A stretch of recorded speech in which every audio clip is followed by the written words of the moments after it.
Comedian whose audition was a triumph. The audience gave him a standing ovation. And Amanda gave him her golden buzzer. It's Daliso Chaponda.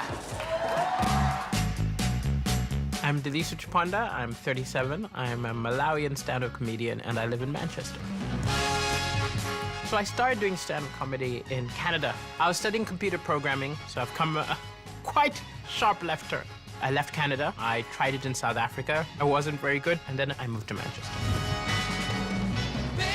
I travel all the time. I mean, I've spent a lot of years doing the circuit, doing little pubs, doing slightly bigger theaters.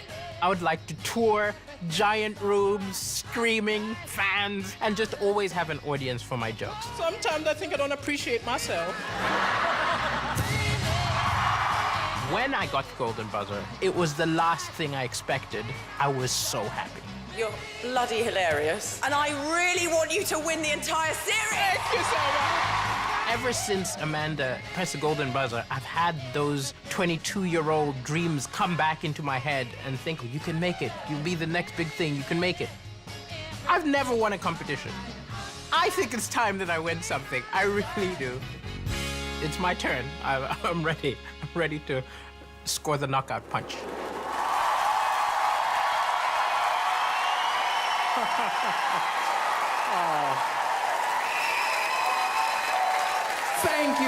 Thank you for that welcome, and thank you, Amanda, for pushing that buzzer. Ever since you did it, my life has been bonkers. People approaching me on the road saying, well done, but the most common question I get is, you're from where? Is it Mali, Maui? It's Malawi. And if any of you don't know where that is, it's where Madonna adopted all the babies from. That's us. Yeah, you're jealous. I do miss my little brother.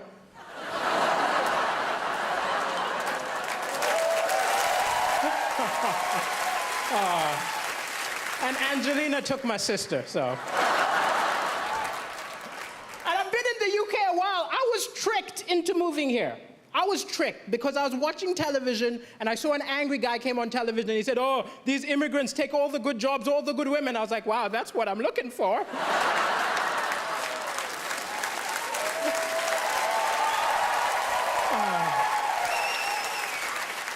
Sometimes comedy, it's hard to laugh sometimes because the news is full of depressing stuff.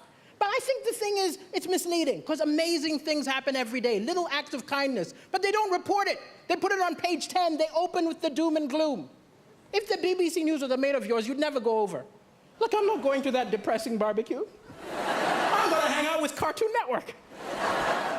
But it's an amazing time to be alive. People say stuff like, I miss the good old days. The good old days were terrible. We've got amazing stuff. We've got Wi-Fi. Yeah. We've got rights. Women can vote. Yeah. I'm black. 200 years ago, this would have been an auction.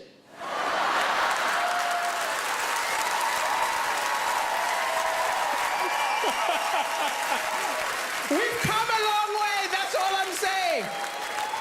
But even with the doom and gloom, the Malawian press is a lot worse than your press here. I'll tell you. Like, I did the first ever comedy show in Malawi, which isn't an accomplishment. I'm the only stand-up comedian, right? And I called the local press and said, send a reporter. The editor said, why don't you write the review yourself? Huh? You give me some money, I will say we wrote it. I was disgusted by the total lack of integrity in the Malawian press. But wow, that was the best review I ever got. 7 stars! He's a genius! The African Michael McIntyre! But it's crazy I'm on television right now because my ex always felt I wasn't ambitious enough. She always used to be like, you're a comedian, come on, be more ambitious. I said, hey, I'm happy. She said, you're not happy. I said, I think I'm happy. She said, no, be more ambitious. I did not sign up for somebody who's going nowhere. I snapped. I told her, look, you knew I wasn't ambitious the day we met. Of all the women in the bar, I approached you.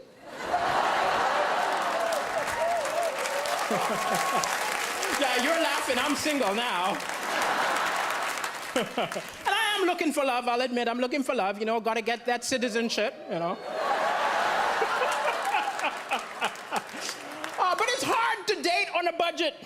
I remember going for a date and the woman made a lot more money than me, which isn't a problem. We're in the 21st century, but I was ashamed.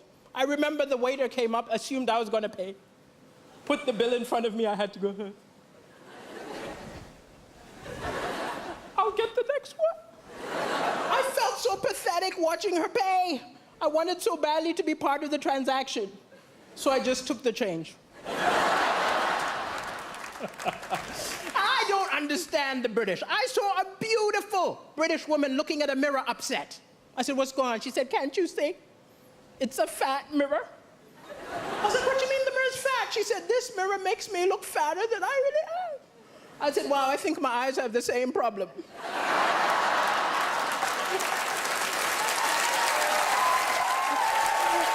I was not mocking her. Don't be angry with me. It was a cultural misunderstanding. I'm from Africa. It's different. When we see someone overweight, we don't think go on a diet. We're more like, where did you get the food? I think we gotta follow her home. Thank you, ladies and gentlemen. It's been a pleasure. Thank you.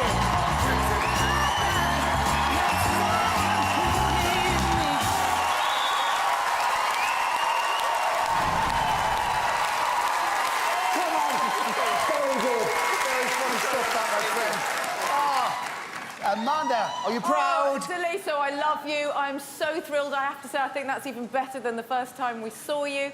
What I love about you, what I think is so important about comedy is that it has to be very near the edge of edgeness. And you were so on the edge that it made us howl with laughter. I mean, it was naughty, it was edgy, it was fresh, it was cool. And the best thing about you is that nobody can nick your material.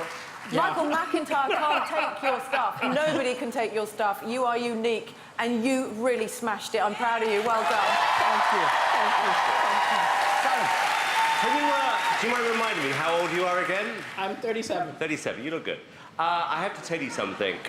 You are one of the funniest people we've ever had on this show. I love the fact you are so fantastically non-PC. Yes!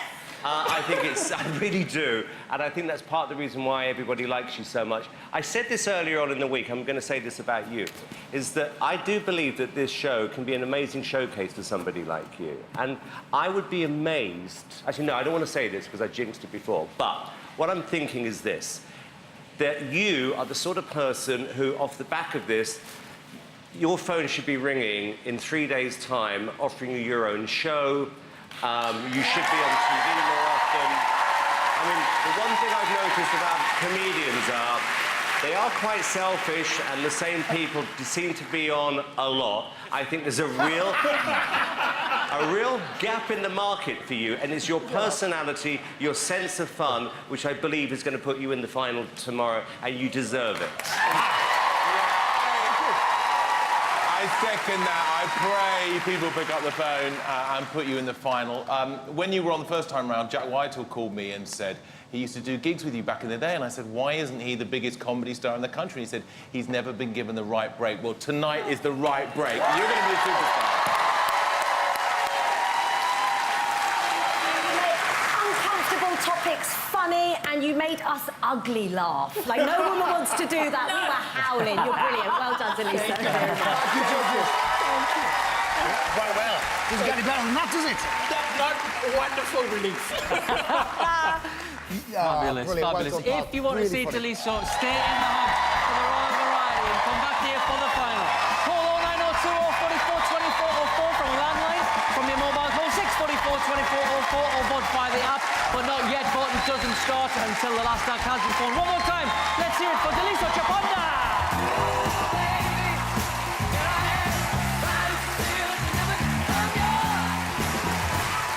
Ah, very funny. Very good indeed. Good. Now, our next act delivered one of the most emotional